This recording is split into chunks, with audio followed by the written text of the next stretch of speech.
دیاریا دو ماهی دای قرمانیا تپاپی لسر آست تازه پیگشتن لپرزگاه دو که هر دو یانه این گرف شیخان لیاریا دو ماهی لیاریگاه یانه دوک روی پری ایک بون.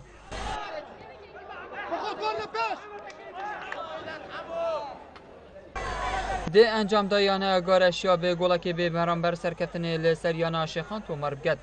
دینی و ایک ده هر دو یانان هات نافیاری گه داو.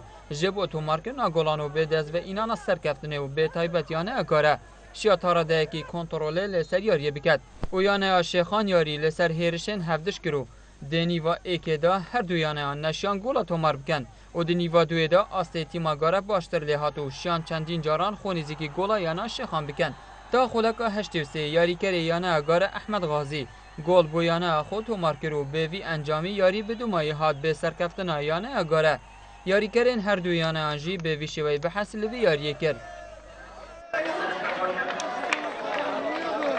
ده دوری که گلک باش بو بطوله که گلک خوش بو براستی یعنی حز دکین دوری بردوام میتن لپارزگای دهوک زور حزج دکین اما وکو لاعبی کلکچینه بناو نادی شیخان زور حز دکین یعنی مرکز شبابی بو من بیت اما بخومان يعني بحثتين بمركز شبابي كالكسي بين بو لپارزگای دوك لا بطوله لعب كاين براسي دسيان خوش دوري كي زور خوش بو زور بتامو تيج بو اما زور دلخوشين دومان هنا وعافيه بو فريقي برامر قلق زيرك مم خدي دستوا قلق خوش بيت